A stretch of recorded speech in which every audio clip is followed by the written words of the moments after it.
In today's video, we will be taking a look at another look at the 2024 Senate elections as of today, June 2nd of 2023.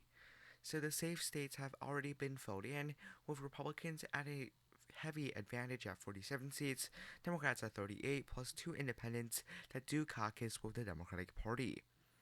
That means that Democrats pretty much need to win all the competitive states in order to hang on to their Senate majority, where Republicans are only defending 2 competitive seats in Texas and Florida. Let's start with the Democratic likely seats because they are currently behind on the Senate seat-wise electoral count. So New Mexico is definitely going to be a likely state for the Democratic Party. Democrats won there by an astounding 24-point margin, but that was because Gary Johnson, the Libertarian candidate for the 2016 presidential election, took away 15 points of the vote that could have probably went to the GOP. So this race will probably go for the incumbent Democrat by somewhere around 10 points. And as well as that, Minnesota with the popular incumbent Amy Klobuchar, she should be able to win. As she did last time, she won by an astounding 24 points, and she also did very, very well in some of rural Minnesota. I think she'll still do very well, winning by more than 10 points, but just not by a safe margin. And those were the 2 likely Democratic states at this time, plus the state of Virginia with Tim Kaine, Hillary Clinton's 2016 vice presidential running mate, and he was able to help Hillary Clinton carry the state of Virginia because at the time it was a swing state. Now for the 2 obviously lean Republican states, or I should say likely GOP states, Texas and Florida.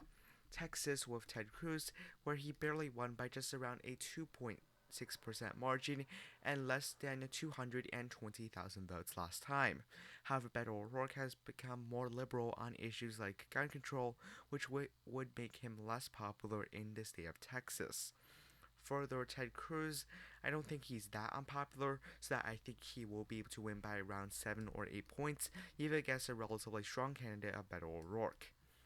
Further, Rick Scott is probably going to defeat a Democratic challenger. Bill Nelson, last time the incumbent, lost by just 10,000 votes. Nonetheless, Bill Nelson was an incumbent, and this was an unexpected win for the GOP. And this time round, Florida has become a much redder state and is expected to go towards the GOP once more by a much larger and more significant margin. Further, I think that West Virginia Senator Joe Manchin will not be able to hang on to re-election, which means Republicans will have at least half of the Senate seats, or 50 seats, which means that even if the Democrats do win the presidency, they will have to have the vice president, which in this case will be Kamala Harris, to break the tie. And the Democrats still have to fend off several competitive seats against GOP contenders. Now for the state of West Virginia, really speaking, the state, Joe Manchin is definitely a popular incumbent, but I don't think he's popular enough to win the state.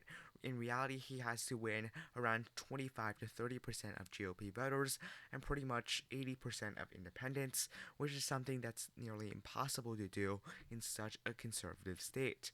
Further, I think that although he's popular, being favorable doesn't mean you're necessarily going to vote for them, and he has also fallen out of favor out of many more liberal Democrats. So he will likely not win in the state of West Virginia. Now let's go to the lean Democratic states because again, Democrats are definitely trailing by a vote of 43 to 50 in the Senate level. So for lean Democratic states, first off we have Bob Casey in Pennsylvania. Bob Casey is more than certain to pretty much win re-election at this point because of the fact that he was able to win by a 13-point margin. Now 2018 was definitely a very good year for Democrats, but Lou Barletta was not the best candidate.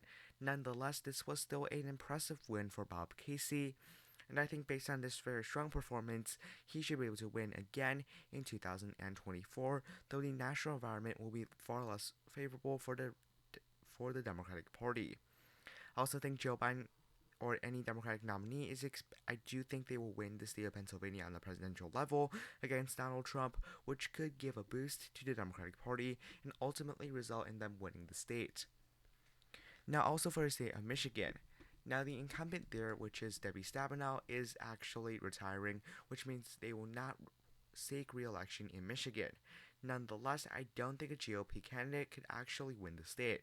Democrats are pretty significantly favored on a presidential level on that state, and although I think that that could help maybe the GOP narrow down the margin from a 7-point victory for the Democrats to around a 3-point victory for the Democratic Party, at the end of the day, Michigan is still probably going to go for the Democratic Party. So Democrats are now at 45 seats, and I'm gonna give the Republicans their lean seats too. So these will be another 2 flips. They've already got 1 flip in West Virginia. The next flip will probably be in the state of Ohio. Sherrod Brown was able to defeat his Republican challenger by 7 points. However, it doesn't look like he's going to win re-election because although he is popular, he is not popular enough to win enough more independent voters and voters that are working class that are disillusioned by the Democratic Party. At the end of the day, I think he'll do well, but not well enough to win the state, especially on a presidential level. Again, he was able to do very well in much of the working class voters, and I think he'll still do very well for Democrat, but just not well enough to win the state, especially because he needs pretty decently near losses in some of the rural areas, and I don't think he's going to end up actually getting those margins. So that will be a lean seat for the Republican Party. Another lean state for the Republican Party will likely be the state of Montana. Jon Tester was in a fight for his life, and this was, in 2018, his 3rd election bid, and he has never won by more than 5 points. And given the very much divisive nature of politics at this moment in time, Jon Tester is going to have a very hard race because he has to win over many independents and many conservatives, something that he is unlikely to be able to do. Now, do I think this will be a close race? Absolutely. But is he actually going to win the state? I don't think so.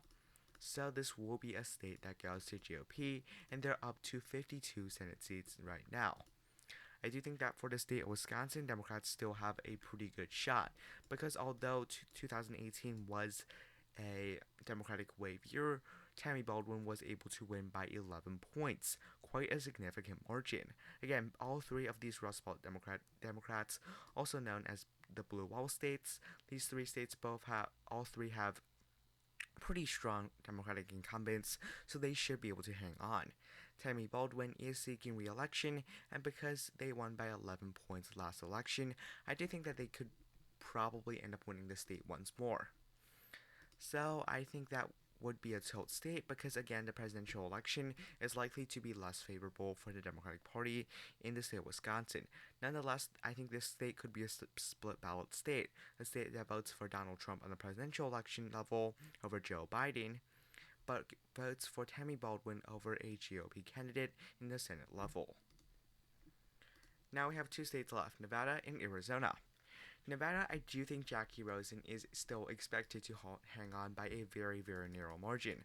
The reason being that Jackie Rosen, I don't think they're too unpopular to end up winning re-election. Further, I think Democrats still have a decent shot at winning the state, because although the state is trending red, and Biden barely won the state in 2020, and Hillary barely won the state in 2016, I think at the end of the day, Jackie Rosen is still narrowly favored because so many voters do live in Clark County, and I think she'll be able to get a decent margin in that county, which would help her win re-election. Now finally for Arizona, this will be a 3-way race. A Democrat, a Republican, and independent incumbent, Kristen Sinema. And although Kristen Sinema is the incumbent, she is likely going to be in 3rd place with around 15% of the votes, as Democrats and Republicans could have some moderates vote splitting for her. By the end of the day, an independent is not going to win re-election without significantly caucusing and siding with one side, like Bernie Sanders and Angus King in Vermont and Maine respectively.